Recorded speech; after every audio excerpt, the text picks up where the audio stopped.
our semester.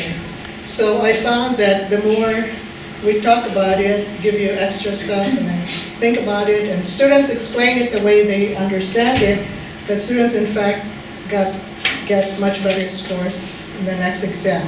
So you'll note that there are chapters 8, 9, and 10 covers our next exam, module 3. You already have concept check. Some of you have already looked at it. I will give you the key on it as well. But tonight, we'll be starting our flipped classroom and focus on the valence bond theory, then the hybridization that resulted out of it, as well as the molecular orbital theory. You will note that there are 8 sections, and we'll finish up with the chemistry of fission. But we'll start off with the chemistry of artificial sweeteners, how in fact chemical bonding, covalent bonding explains it. And Vinny, you have the chair. All right, good evening, class. First of all, I'd like to apologize for being 3 minutes late. Got my flash drive. Stuff on here. Okay. So, well, we'll start off with just like, I guess, taste in general. You know, one of the 5 senses. It's awesome. FF, fun fact. In our taste, like in our mouth, we don't have taste buds and just our tongues. I thought that was kind of cool. We have like 3 to 5,000, or 3 to 10,000 throughout our whole mouth, like including our throats, sides of our cheeks, and our lips. It's crazy. On our tongues itself, though, there's about like, on average, there's usually around 5,000. So most of it is there. Just a lot of taste buds. All right, so when we talk about the different tastes, on every taste bud, like, yeah, on every taste bud, there's, how do I explain this? All right, on our tongues, we have these little bumps, right? They're called papillae. They're like these little, you see them all the time. On top of those, we have usually around like 50 to 100 like little taste buds on each papillae. Crazy. And each of those has a different, like, they have binding sites on them. And those binding sites allow us to taste different things. My topic is specifically towards sweeteners. So we learned, I learned, you guys are about to learn. The sweeteners are, the taste of sweetness itself is like,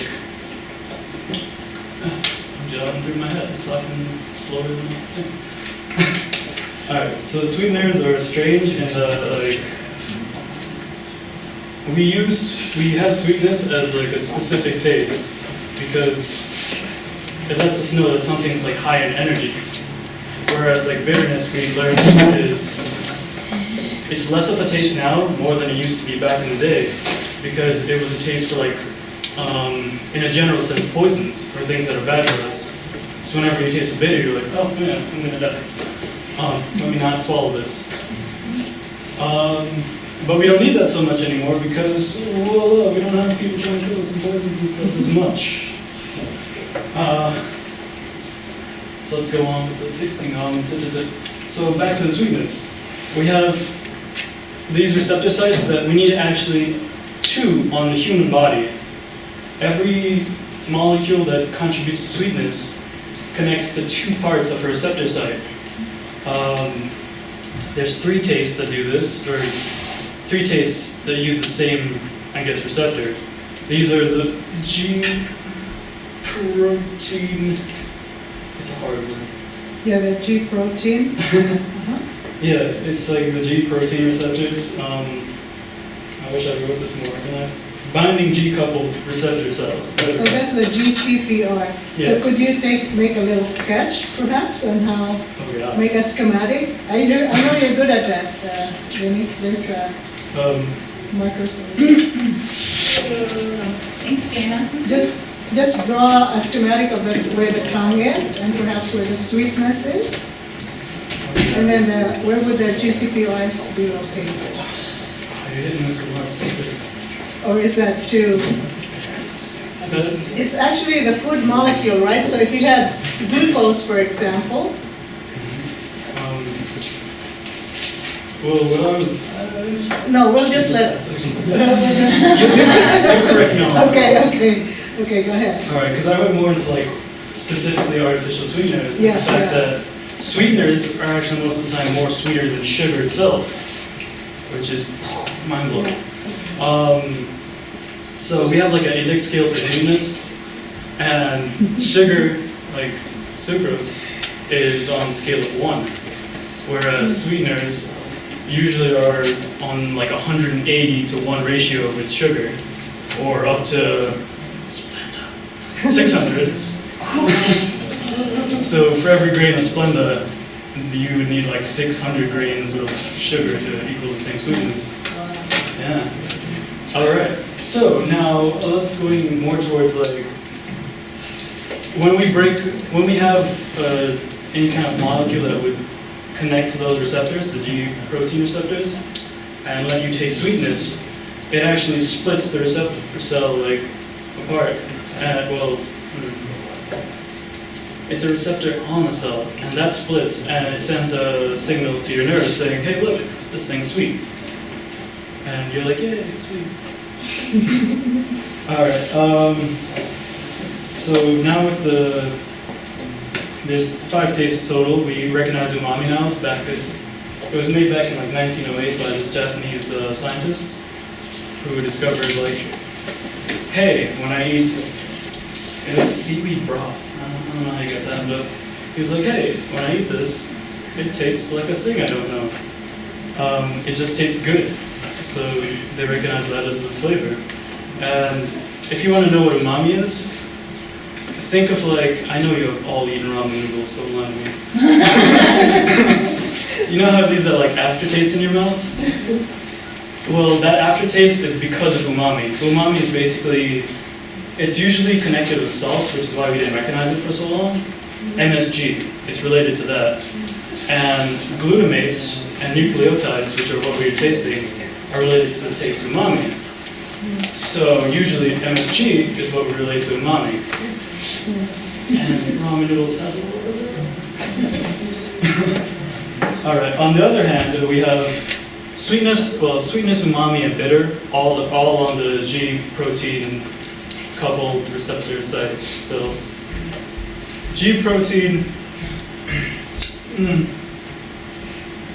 binding G protein coupled receptor sites.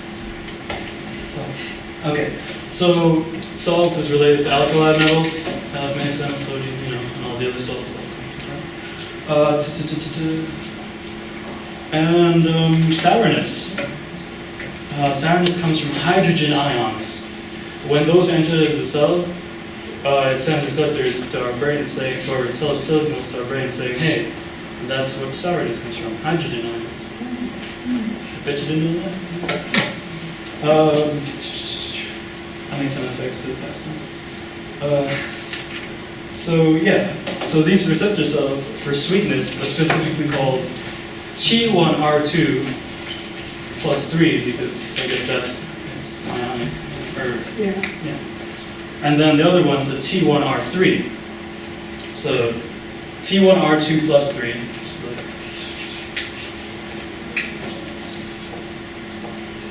not bad.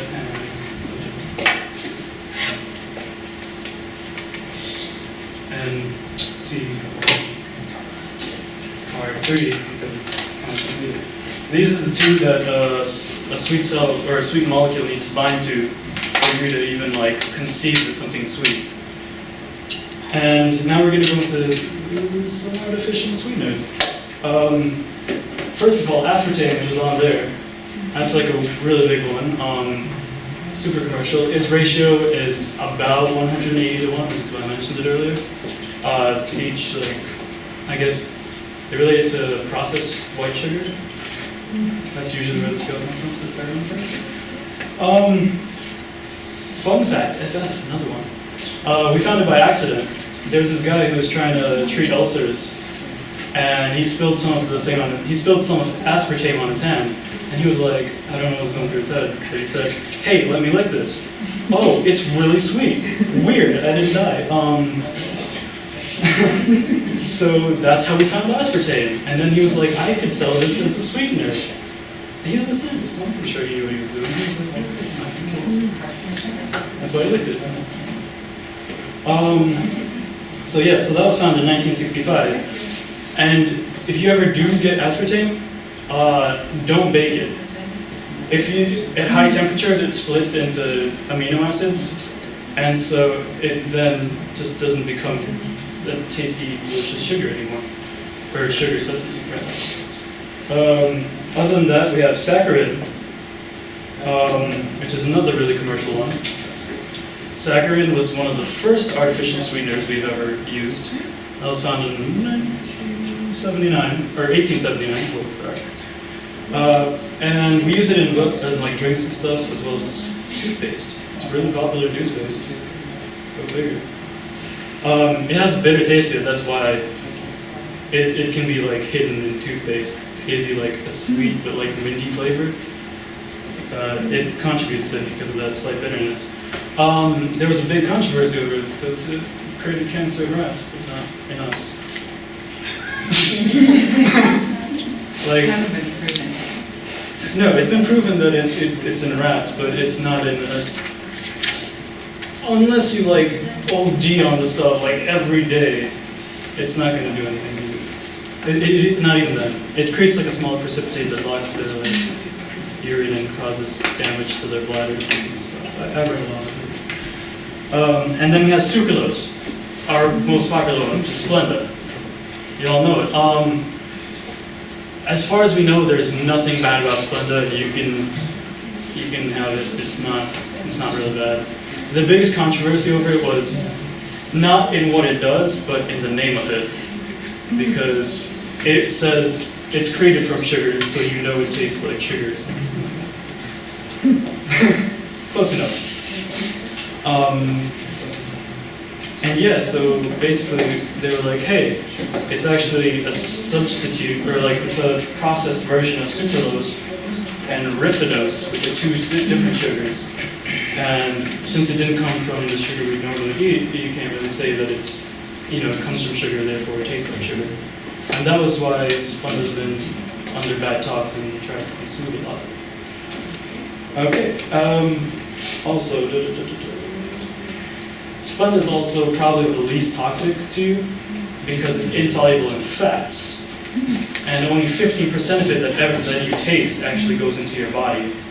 And the rest of it's not even like ever absorbed or touched by your body, so it just passes through. So you just taste the Splenda.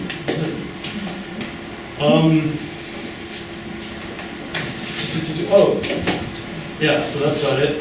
Last fun fact: the first artificial sweetener we had. I'm really energetic. I don't know why. The first artificial sweetener we had was lead acetate. Lead 2 acetate to be more specific, also called sugar of lead. Is that right? Yes. It was used way back in the day, like by ancient Romans up until like the medieval times. And then people found out that lead is not good for you and you die, so basically too much of it, they'd have it in like creating like sugars from grapes, like how you create wine, they're really popular. It was used as a process to do that, so people didn't realize lead could give you lead poisoning. So in small amounts, when people didn't need it, they were like, oh, it's really good. And then when people got sick, they were like, oh, that's probably or something else. Not a good tastiness. And that's all, thank you. Okay, great. Let's give that was so if we look at our next topic, we have Claudia, and she'll talk about. So our next topic is the VSEPR theory and the biobasic shapes. So VSEPR stands for valence shell electron pair repulsion, and it's basically based on electron groups repelling one another. We know that negative and positive attract, and negative repel, positive repel. So, and the molecular geometry is going to depend on the repulsion between these electron groups, specifically on the interior or our central atom or central atoms, depending on how many are in the middle. And basically our electron groups want to be as far away as possible from each other, because that's just how they're going to be the most stable. And like I said, the molecular geometry for molecules is going to depend on the central atoms, and this depends on the number of electron groups around the central atom and how many of these electron groups are bonding groups and how many of them are lone pairs. So these would be, like that would be our central atom, our electron groups, and then this part would be the, obviously, the repulsion. Alright, so electron groups, our Lewis structure, the Lewis-Dot structures predict the number of valence electrons that are around the central atom, and basically your lone pairs are going to equal to one electron group if they're around the central atom. A single electron, like in free radicals, are also going to count as a single electron group, and each bond, whether it's a single, double, or triple, is also going to be one electron group. Oh yeah, and then ignore this part because it should be one. You see that nitrogen would be our central atom, and it's got the double bond, which is one electron group, the single bond, which is also an electron group, and then the lone pairs at the top, which are lone pairs, another electron group. Okay, we know molecules 3D objects, and the geometric arrangement allows us to predict the shapes and the bond angles in the molecule.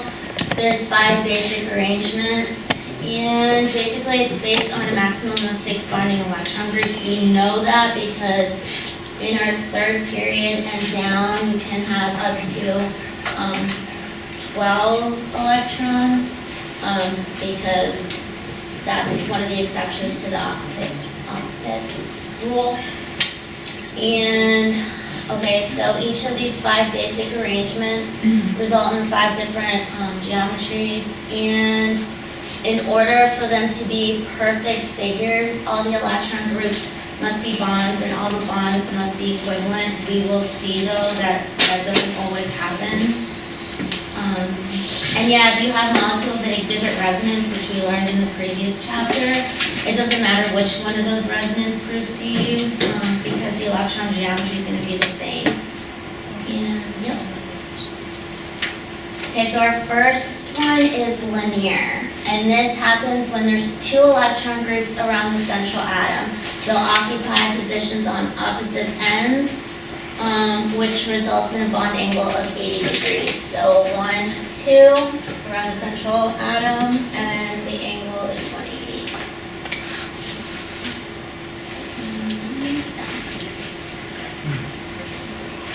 Just examples. With the beryllium chloride, the carbon dioxide, and carbon monoxide as well will be all linear. The next shape is the trigonal planar electron geometry, and this happens when there's 3 electron groups around the central atom, and they're going to occupy positions in the shape of a triangle around the central atom. And their bond is going to be 120 degrees. That's their max separation. That here. 120, 120, 120. And just more examples, sulfur trioxide. This would be an example of when it's not perfect, or formaldehyde, even though it's like a trigonal planar shape. It has 1 double bond and 2 single bonds around the central atom. You would think then that the bond angle would be 120. It's not. The bond angle between HC and O is 121.9, and HCH is 116.2. Close to 120, not exactly the same, because The HCO bond angles are slightly greater due to their double bond that has more electron density than the single bond. So they exert a slightly greater repulsion. An example from my lab.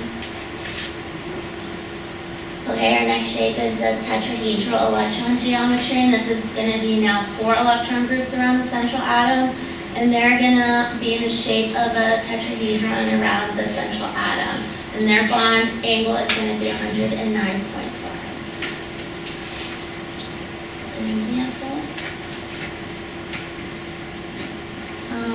Okay, another example, then you're going to start to see like the balloons, and for this balloon analogy, each electron group is a balloon, it's not an atom.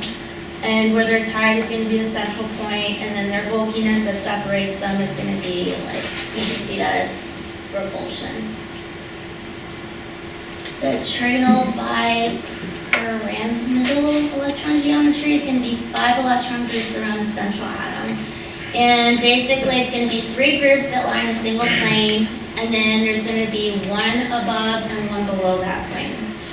And the positions that are above and below that single plane are going to be called axial positions, and the ones that are along the single plane are going to be the equatorial positions.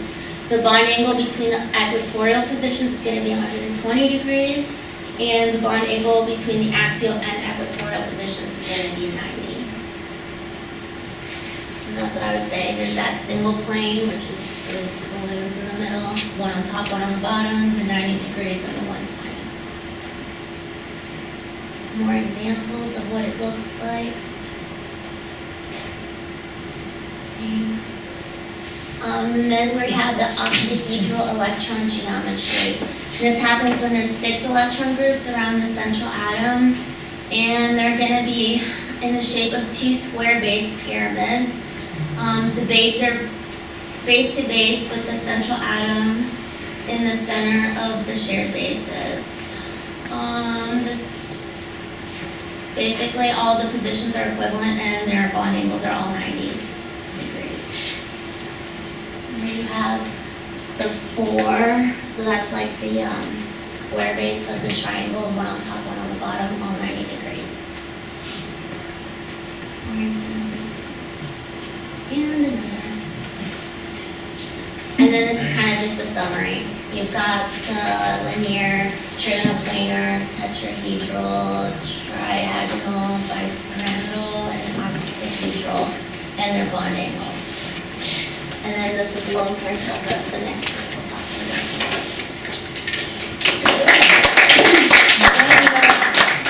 Then we have Andres and Sebastian to explain the effects of lone pairs.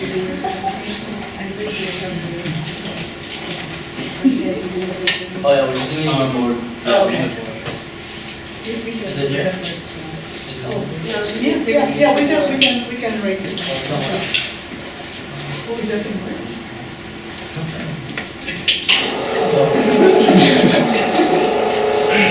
That will be less than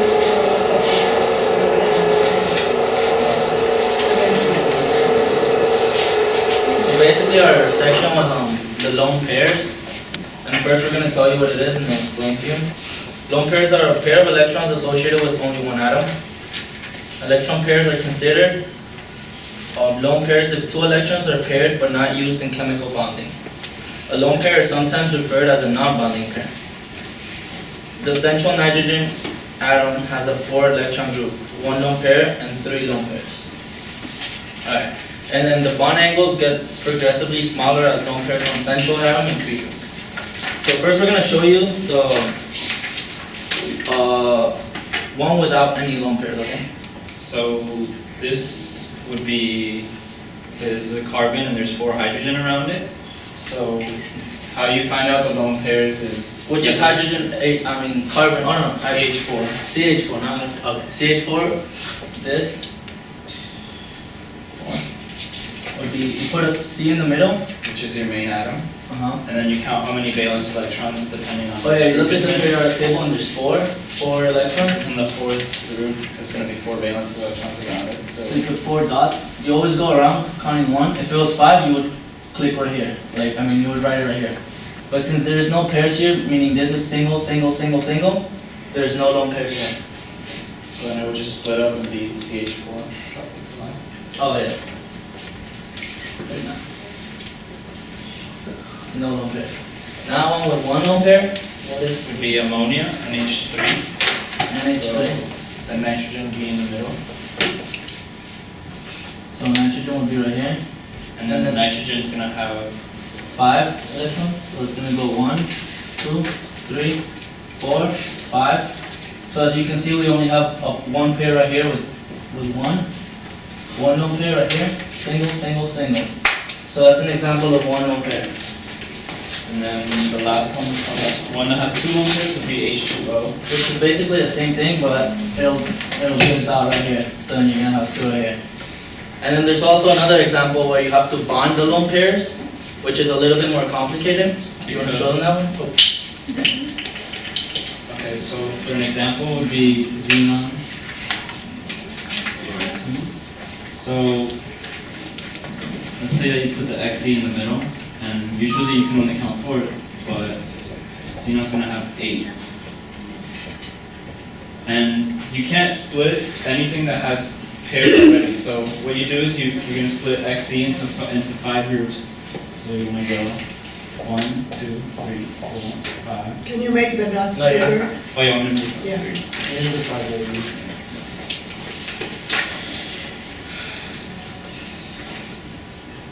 So do 1, 2, 3, 4.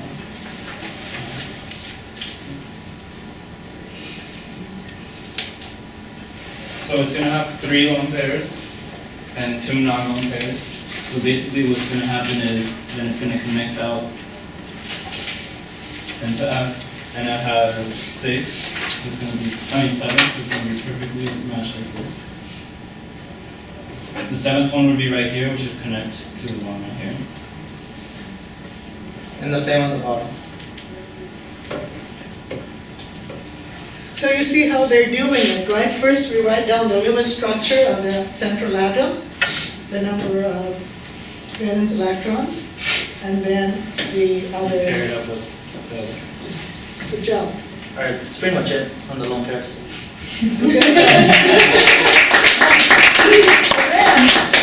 So then the question is, Andres, what happens to these lone pairs? Why did you draw it like this? Who has does someone have, do you have Mishka? You want to come over and share with us?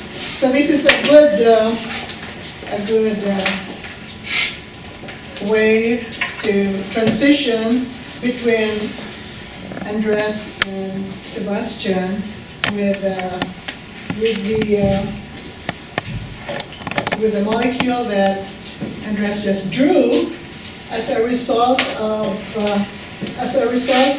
that, you actually have the molecule is linear, but because of the, if you are asked, and you will be assessed in our next exam, right?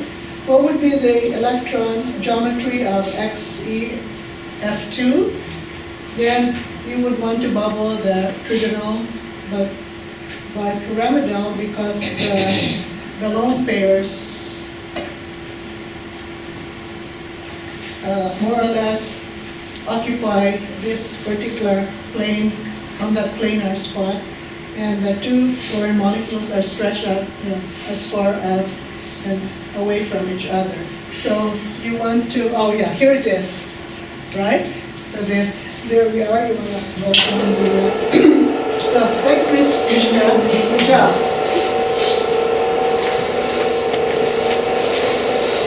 And so in fact,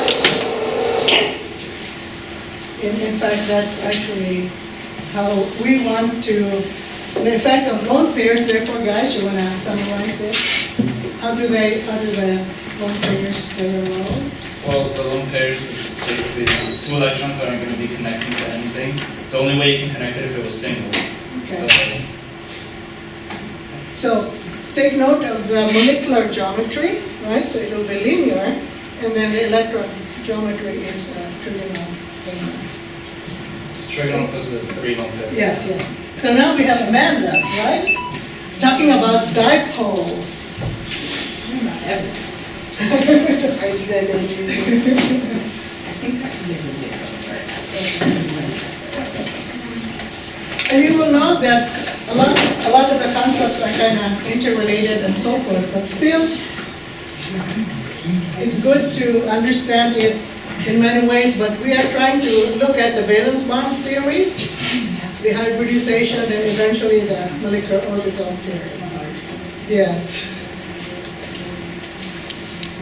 Okay. All right, so I found a kind of funny British guide to explain this in kind of layman's terms for people that, I still don't get this stuff and I work with compounds all day. So hopefully you'll appreciate his humor in explaining shapes and kind of leading into the geometry, and we'll go over geometry when he's done.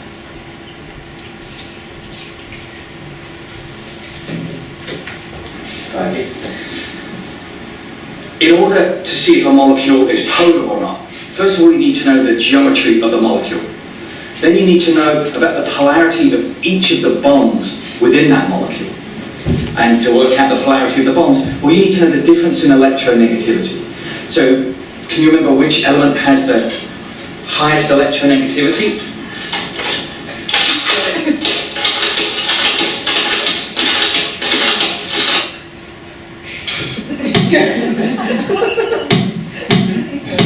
That's cool.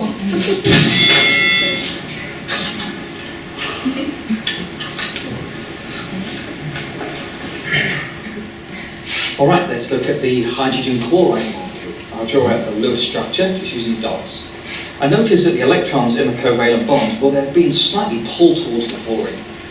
Chlorine has a higher electronegativity than hydrogen, so that means that it wants to pull the electrons in the bond towards itself. The electronegativity difference is 1 then, so it's going to be a polar covalent bond. And to show that the molecule itself has a dipole, I draw that arrow at the top. The pointy part of the arrow shows the negative end of the molecule, and the plus side, well, that shows the positive end. Looking at boron trichloride,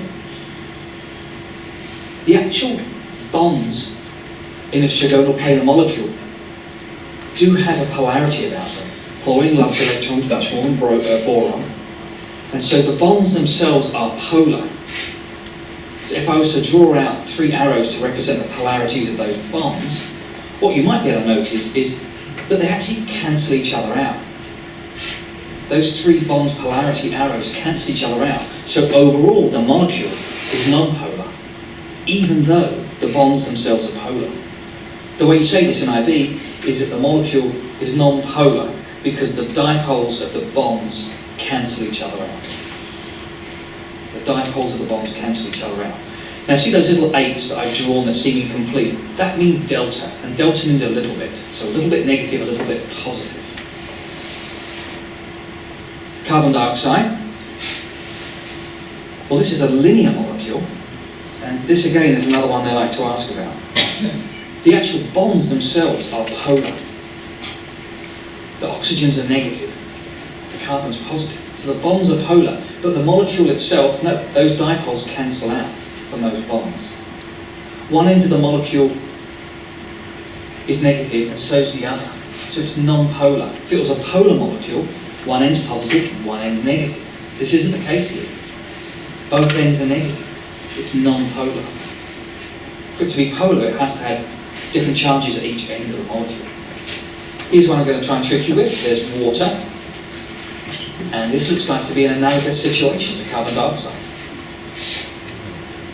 Both ends of the molecule seem positive, so it can't be polar.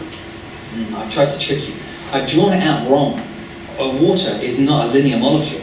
It's bent, or V-shape, or dog-shape. It's the same shape. Now if I draw it out using the correct shape, you should see that one end of the molecule is a little bit negative, oxygen, that loves electrons the most. And the other end is a little bit positive, the hydrogen. So the molecule has a dipole. Well, that's pretty. That's methane, CH4. Notice that the dipoles and the bonds cancel, so methane is non-polar. But chloromethane, well, that's a different story. Chlorine has a higher electronegativity than carbon, and so now the molecule's going to be polar. Dichloromethane, yep, it's still polar. Trichloromethane is also a polar molecule.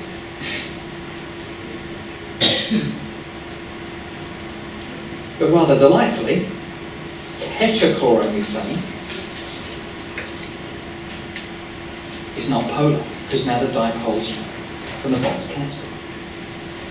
That looks good enough to eat. Okay, that's my funny British guy. And That was pretty good.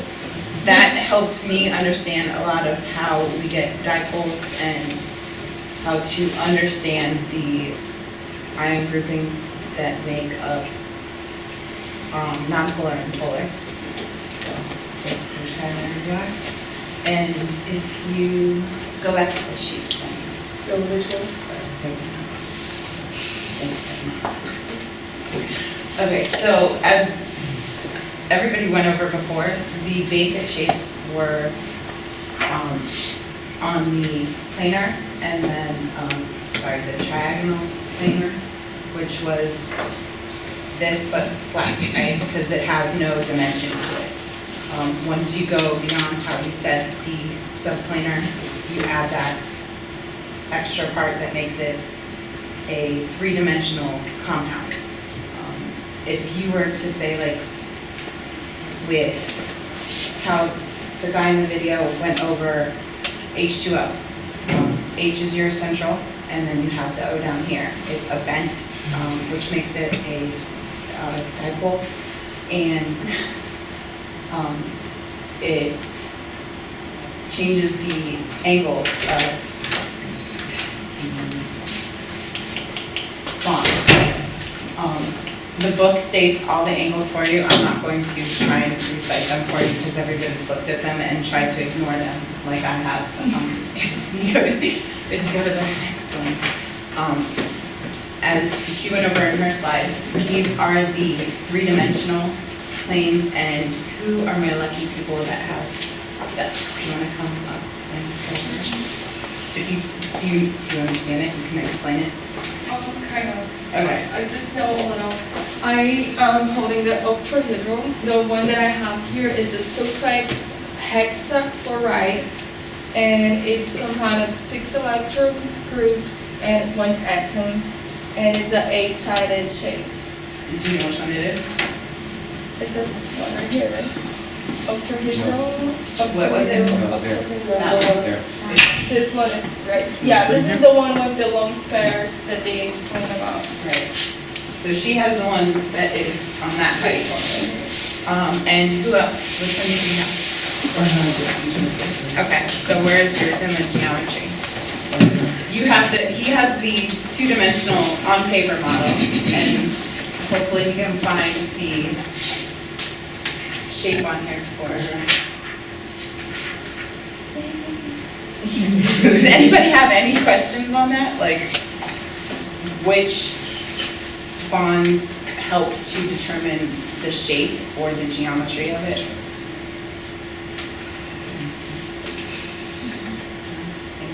Is everybody just as confused as I am? Didn't we all see the light after that video? That was a Kind of. That was a really, really good video. It helped. And you had another one, right? The linear. The linear, okay. And oh, you're trying to. All right. So what compound do you have? I have phosphorus pentachloride, which is this one here. And does it have a lone pair? No one cares. But it is.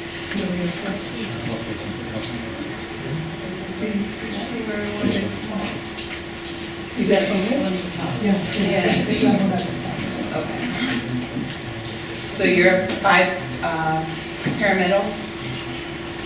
Yeah, so trigonal, bipyramidal. Is it bi or that one just says pyramidal? Oh, should be bipyramidal. Right? Because there are two pyramids, one in the bottom, one in the top. Right, because the way I think of those is, if anybody played with jacks when you were a kid, Yeah. or step on jacks because you have to, that's how I remember the shapes for the two pyramids. When you put the bases next to each other, you just basically, if you were to put the compounds out in a bigger form of this, you'd get a jack.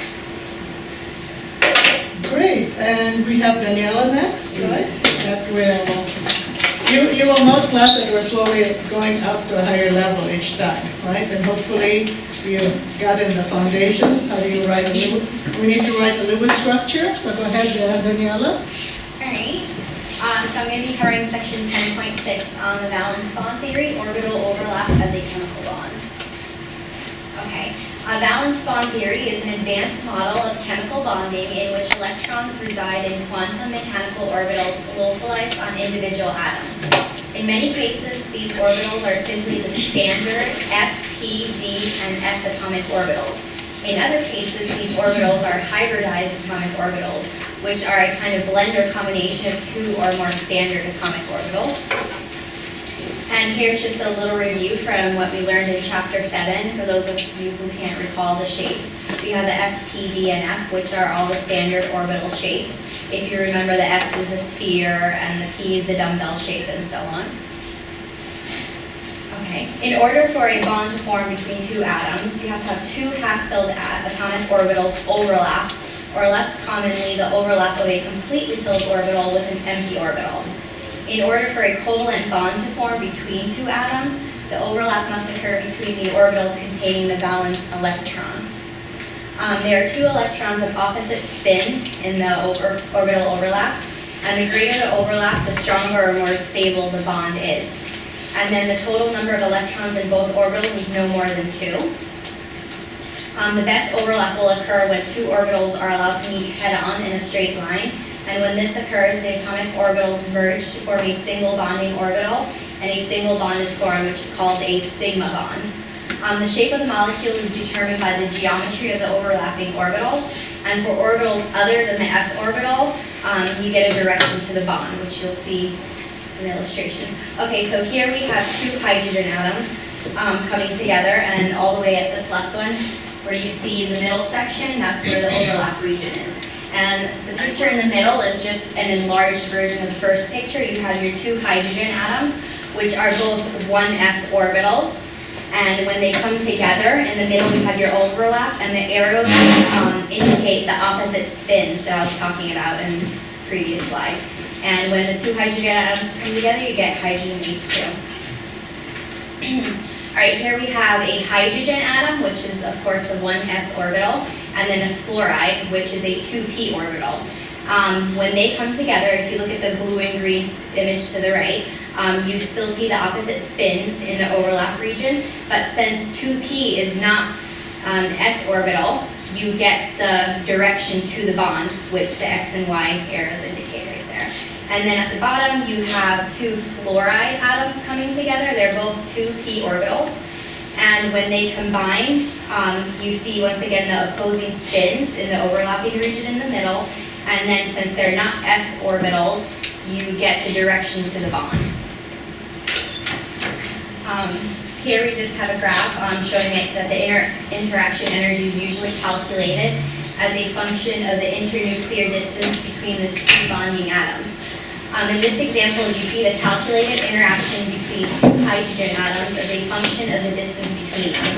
As you can see from the graph, when the atoms are far apart, if you look at the image all the way to the right, the interaction energy is nearly 0 because the two atoms do not interact to any significant extent. As the atoms get closer, the interaction energy becomes negative. This is a net stabilization that attracts one hydrogen atom to the other, and if the atoms get too close, the interaction energy begins to rise primarily because of the mutual repulsion of the two positively charged atoms. So, as you can see, the red line, the closer the atoms come together, the energy increases. Okay. Orbital interactions. As two atoms approach, the half-filled valence atomic orbitals on each atom would interact to form molecular orbitals. Molecular orbitals are regions of high probability of finding the shared electrons in the molecule. The molecular orbitals would be more stable than the separate atomic orbitals because they would contain paired electrons shared by both atoms. And so the potential energy is lowered when the molecular orbitals contain a total of 2 paired electrons compared to separate 1 electron atomic orbitals. So to summarize section 10.6, the valence bond theory was developed by a chemist named Linus Pauling in the 1930s.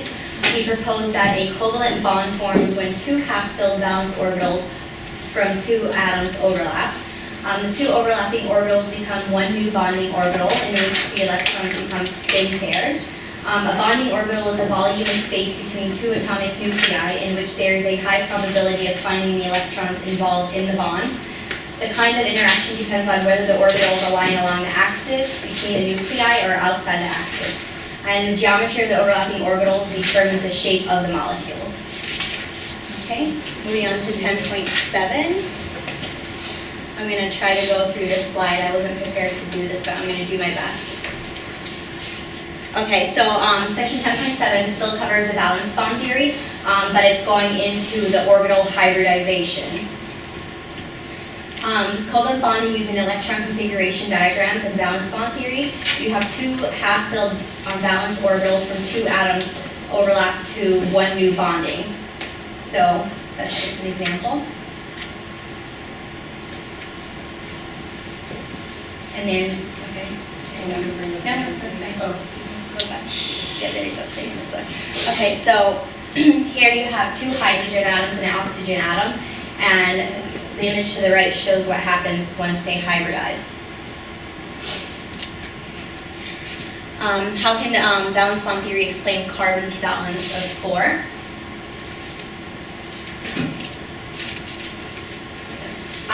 So you see, once again, the image to the right is when it's hybridized. You have the carbon atom, and that's what it looks like on the right after it's been hybridized. And here we have methane. We need 4 hydrogen atoms and a carbon atom, and once again, to the right is once it's been hybridized. Alright, so we have a problem. The energy of a p orbital electrons is higher than the energy of the s orbital electrons, so would all 4 bonds be identical? What do you guys think? Yes, it would. Are electron configuration bonding diagrams using wave mechanics in conflict with Gillespie's VSEPR? What do you guys think? No. Answer is no, yeah. Okay. All right, and here we just have a little chart showing the predicted expectation and then what was actually observed in reality.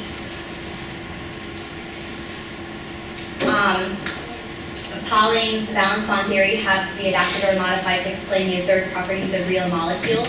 If not, it must be discarded or deemed incomplete.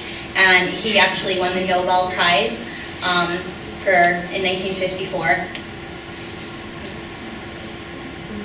And then a Nobel Prize for Peace in 1962. Orbital hybridization to the rescue.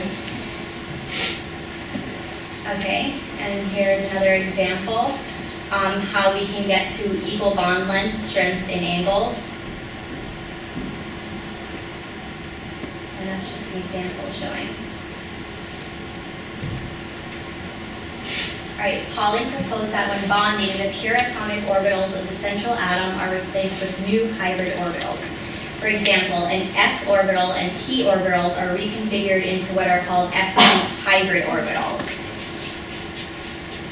Hybridizing one s orbital with 3 p orbitals results in 4 newly shaped and identical hybrid orbitals called sp3 hybrids that are arranged in a tetrahedral pattern around the nucleus, and there you see it. An energy change occurs as well. The new hybrid orbitals are also intermediate in energy to the original pure orbitals. When valence bond theory is combined with orbital hybridization, the result is a molecule that matches the shape and bond angles that are both experimentally observed and predicted by the the SEPR. Good job, thank you, Gabriella. Now we're going to come to the big concept of molecular orbital. She's doing so far. So I pretty much took a video because that's what teaching is, borrowing from other teachers. So we're gonna watch this. Basically what this concept is though, it's taking everything that we just learned and putting it all into one, adding some energy and doing some physics as well as Chem 2. So let's begin. In this video, we're going to look at an introduction to molecular orbital theory. Now, MO theory involves some very, very complicated quantum math, and I'm going to completely ignore the math, and we're just going to try to think about it as simply as possible using pictures. So when we did mechanisms, we thought about electrons as being particles, but we can also think about them as being waves. And we know that electrons are found in highest probability in what we call atomic orbitals. When atoms combine to form molecules, those atomic orbitals actually recombine to form what we call molecular orbitals. Combining atomic orbitals together is just like combining waves together. And so we're going to start off with a very simple way of thinking about waves. We could even think about waves like waves in the ocean. So if I think about this horizontal line here as being like the average level of my ocean, I could go ahead and draw a wave there. And so I have part of the wave above the average level of the ocean. I'm going to call that a phase, and I'm going to make that the red phase like that. And then part of the wave is below the average level of the ocean, so I'm going to make that the blue phase. So there's one wave. If I were to combine that wave with another wave that looks exactly the same, so we're just going to pretend here that those two waves are identical, right? This would be red, and then this part would be blue, right here. If I were to combine those two waves, there are a couple ways to do it, right? You could think about superimposing these two waves on top of each other, and one way to think about that would be to think about vectors. So if I thought about a vector here for the top wave, if you've taken a physics class, you understand everything there is to know about vectors. So here's one vector, and then this vector down here would be going in the same direction and the same length. If I were to superimpose these two waves on top of each other, these two vectors would add to each other, right? So those two vectors would add, and so we would get an even bigger wave over here on the right. So those two vectors are going to add together like that. The same thing happens with the phases in blue. This vector would be pointing down this time, and this vector would also be pointing down, but if you added those two waves together, if you superimpose them on top of each other, those two vectors would add like that, and you would get an even bigger part over here like that. So that would be the product of adding those two waves together. They add constructively, right? So over here, this would be where our two red phases added together, and this would be where our two blue phases added together. So we get constructive overlap. So let me go ahead and write that. This is constructive overlap. And so this is when we added our waves in phase. So we combined these two waves in phase, which means that the colors matched up, right? We combined the two red colors together, and we combined the two blue phases together, and that gave us constructive overlap. Let's do another example of adding waves, another very simple one. So we're going to start with, once again, a wave that has part of it above the average level of the ocean, like that, and then this part is going to be below. This time, though, we're going to add to something that's pretty much the opposite. So we're going to start below the average level of the ocean and finish above, like that. So let me go ahead and make this one blue now, and then this one right over here is red. And so we're going to add these two waves together. Once again, vectors help me think about it. And so if I think about this first wave, this vector would be going that way. And then for the second wave down here, the vector would be going the opposite direction. Okay, so when I add those two vectors together, or when I superimpose those two waves, the vectors would cancel each other, and you would get destructive overlap. So pretty much you get nothing over here on the right. So this would be destructive overlap. Those two vectors cancel each other out. And the exact same thing happens when we try to combine this part of the wave with this part of the wave, right? Those two vectors would cancel each other out in space. We get destructive overlap. And so we try to combine these two waves out of phase. Meaning we try... So basically, when it goes with constructive and destructive, the way that I looked at it is bonding and anti-bonding. So our book Tro, yeah, he uses the terms bonding and anti-bonding, not to confuse you. So when you're bonding, they're going through the s orbital, which is the lower energy one, and then when you're anti-bonding, they're going through the higher energy, so they're going away from each other. You combine the red with the blue both times, and so since we were combining out of phase, the vectors cancel and give us destructive overlap. And so this is just, again, a very simple way of thinking about waves. The nice thing about it is when we combine atomic orbitals, we can think about the same thing. We can combine atomic orbitals either in phase or out of phase. So let's go ahead and do that. Let's combine some atomic orbitals, and we're going to do so for the simplest atom, which is of course hydrogen. So if I take hydrogen, right, with its one valence electron, I know that that one valence electron occupies an atomic orbital that's shaped like a sphere. Right? So if I were to draw that spherically shaped atomic orbital, and I know that hydrogen has a nucleus. I know the most common isotope has only one proton in the nucleus, so that's going to represent the nucleus of hydrogen.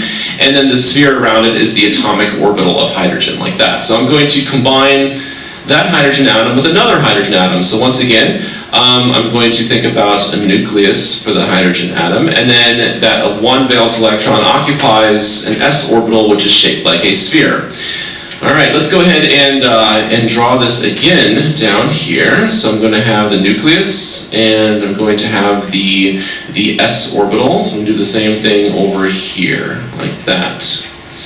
Now, when I combine my two atomic orbitals together, I know that I can combine them in phase and out of phase. So let's go ahead and write that. In the top example, we're going to combine in phase, and the bottom example, we're going to combine out of phase.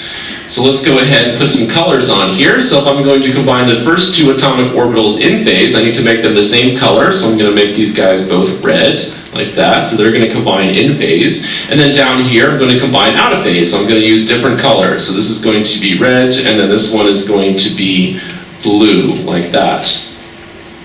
Okay, so I know when I combine two waves in phase, I got constructive overlap. And so here when I combine my two atomic orbitals for hydrogen in phase, I'm going to get constructive overlap. So let's go ahead and draw the molecular orbital that is produced. So here is one nucleus, and here is another nucleus. Those two atomic orbitals are going to recombine, cease to exist. They're going to produce a molecular orbital, an orbital associated with the entire hydrogen molecule. So here I have sketched in my molecular orbital over here on the right. And so this combined in phase, it was constructive overlap, and so this is the molecular orbital that results. The atomic orbitals have ceased to exist. They have So this is where everything's going to come into play. So you're going to see your Lewis model, you're going to see your combining of the bonding, and obviously hydrogen has a lower energy level because they're using an s orbital.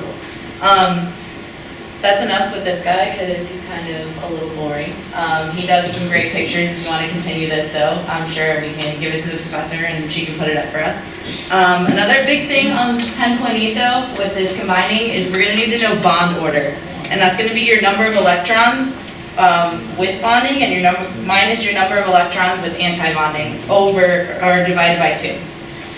I'm going to write the formula in the board, Yeah. and we'll try to... There's going to be a few examples when we go into Tro's PowerPoint. Yeah.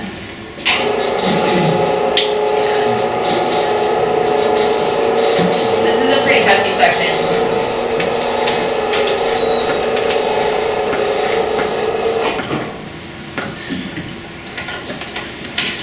I might need your help with... Sure, no problem. No problem.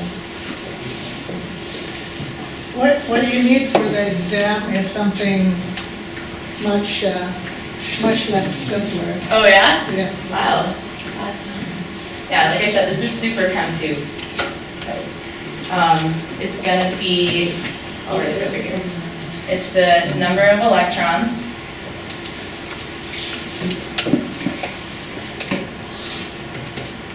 In bonding. Minus number of electrons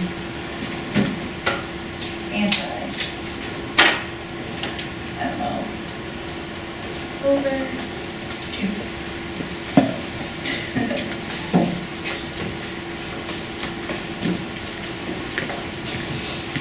And MO's molecular order. 131. Ish, 'cause she. Oh, she deleted some. Yeah, so, but I don't know. maybe like, How many were total? 111. maybe go up a little bit more.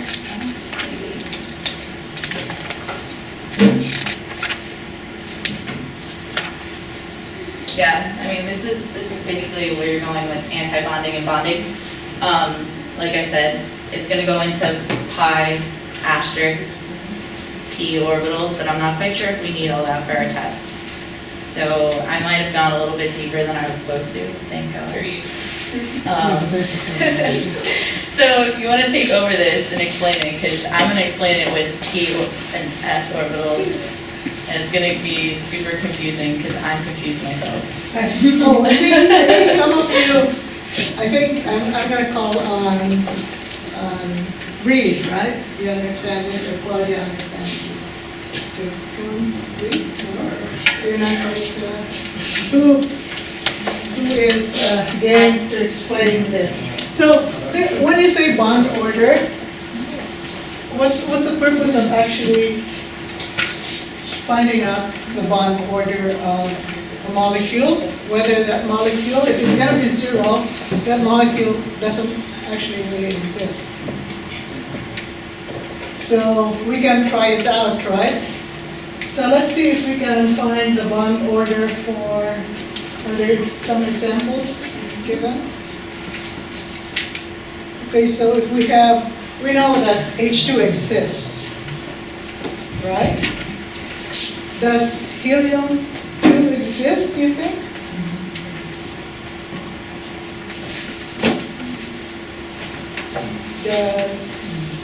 Shall we try and see and calculate the bond order based on the formula?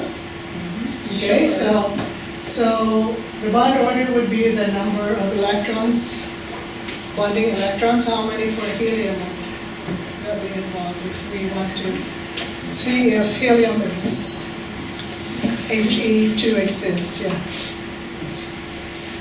And rest, what would it be? So how many electrons does helium have? 2, right? So Claudia, then, so then minus the number of electrons in the anti-bonding. So since they're 2, so then we will want to put it also in the 2, right? So in other words, helium has 2, so there are 2 electrons. So here's helium, and here's helium, right? And then here's the bonding, and there's the antibonding, right? So this is the sigma, and this is the sigma star, right? So the bonding would always be lower energy than the antibonding. So then, because there are 4 electrons, right? So therefore, helium-2 does not exist because the bond order would be 0. Another example? Miss, how do you know that there's 2 anti-bonding electrons? How do you know that there are 2 anti-bonding electrons? Yeah, in helium, for helium example. has 2, right? Has So if 2 we electrons, just had- yes. If we had hydrogen, right? What would the difference be? Okay, so hydrogen, if this was hydrogen, right? So we'll pretend now that we have hydrogen.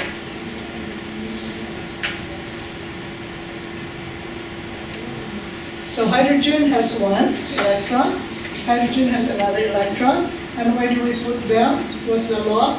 We got to put 2 per orbital with the opposite spins, right? And so that's why hydrogen exists as a diatomic molecule. So you have to understand everything before this in order to understand Yeah, but actually one of the reasons why I understood this, because in grad school I had to take the quantum mechanics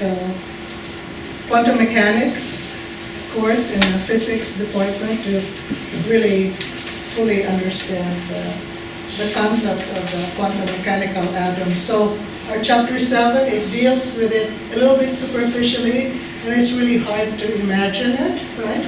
But this concept of molecular orbital theory, a lot of universities actually start with this concept as a first module.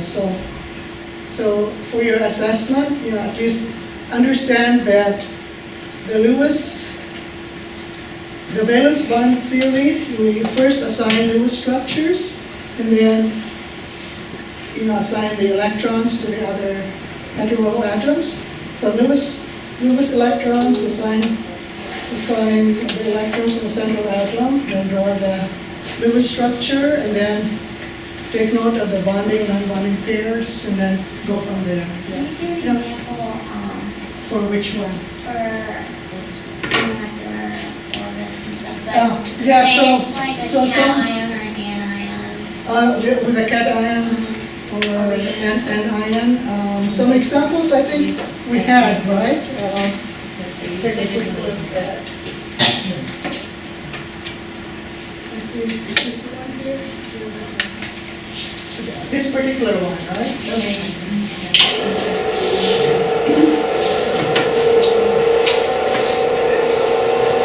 Yeah, when I taught this here, like, let me see. When I first taught this here in 2010, right, I really went deep into it. Because the grade scores were really low, and so I went back to the learning outcomes and see if it was specifically mentioned in the list. Those learning outcomes, Broward learning outcomes. So for example here, right, this can either be, you see how they assigned the atomic orbitals, and then when you combine the linear combination of atomic orbitals, then you form the molecular orbitals. So here are so it can be O2, F2, and E2, right? So then they would be in the 2s, so 2s. And then, of course, so that's just the s orbital, right? Then you have the p orbitals to take into account. So with the p orbitals, now there's some other theories to actually explain, because the p orbitals, you could have, so sigma 2s, but then sigma 2p, pi 2p, and pi 2p. Because when you look at the molecule, actually, say like oxygen, right? What's O2? How do we assign oxygens? Actually looks like so, right? It's a double bond, right? So one sigma bond and a pi bond, right? So this is a sigma and this is a pi. And so, let's see, I don't have an oxygen here. But pretend this is a nitrogen. So nitrogen is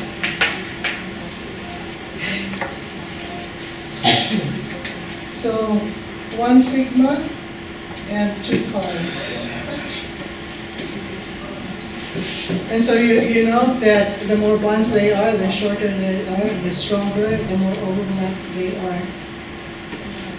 And so as far as we're concerned, in the next exam, we won't be assigning any, like so. But just know the difference between the valence bond. What is the purpose of the molecular orbital theory?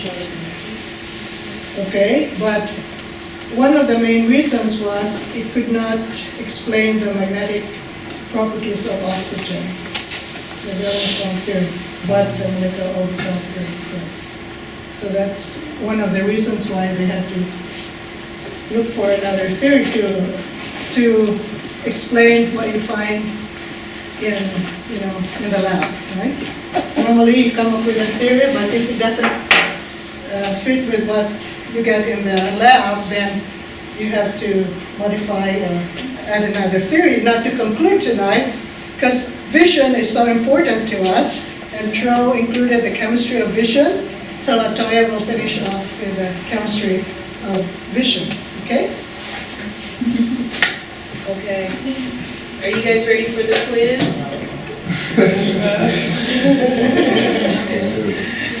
I'm gonna make this short and sweet since this was sort of an impromptu assignment for me. We'll talk a little bit about vision and how chemistry comes into play there. So this here is just an overview of the eye. And one thing you know, there's a misconception from a lot of people that have never looked at the eye before that the retina is in the front, but you want to remember that the retina is in the back of the eye. You have your lens in the front and then your optic nerve in the back.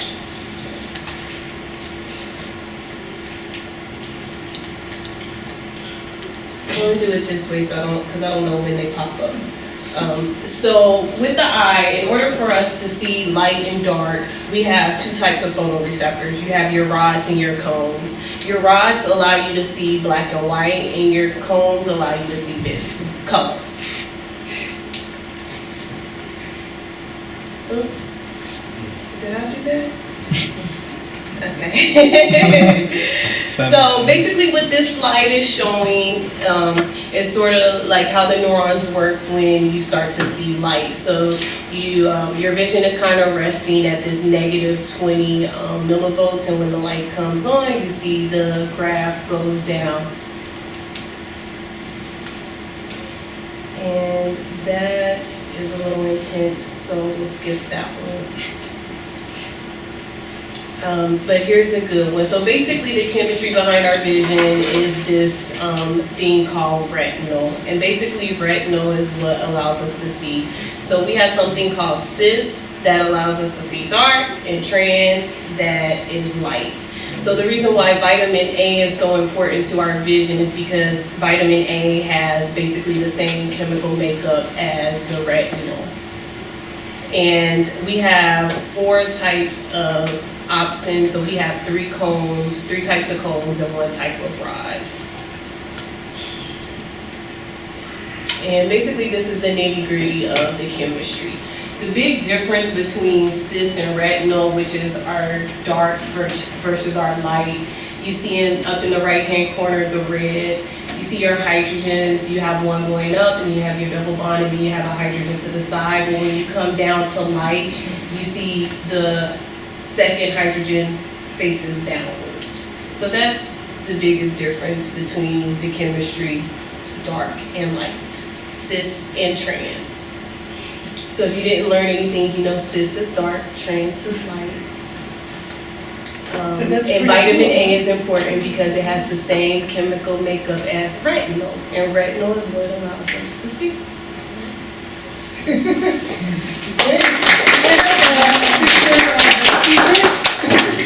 I have to document this. So.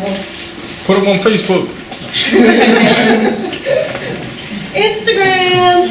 I actually, yeah. Okay, so let's see.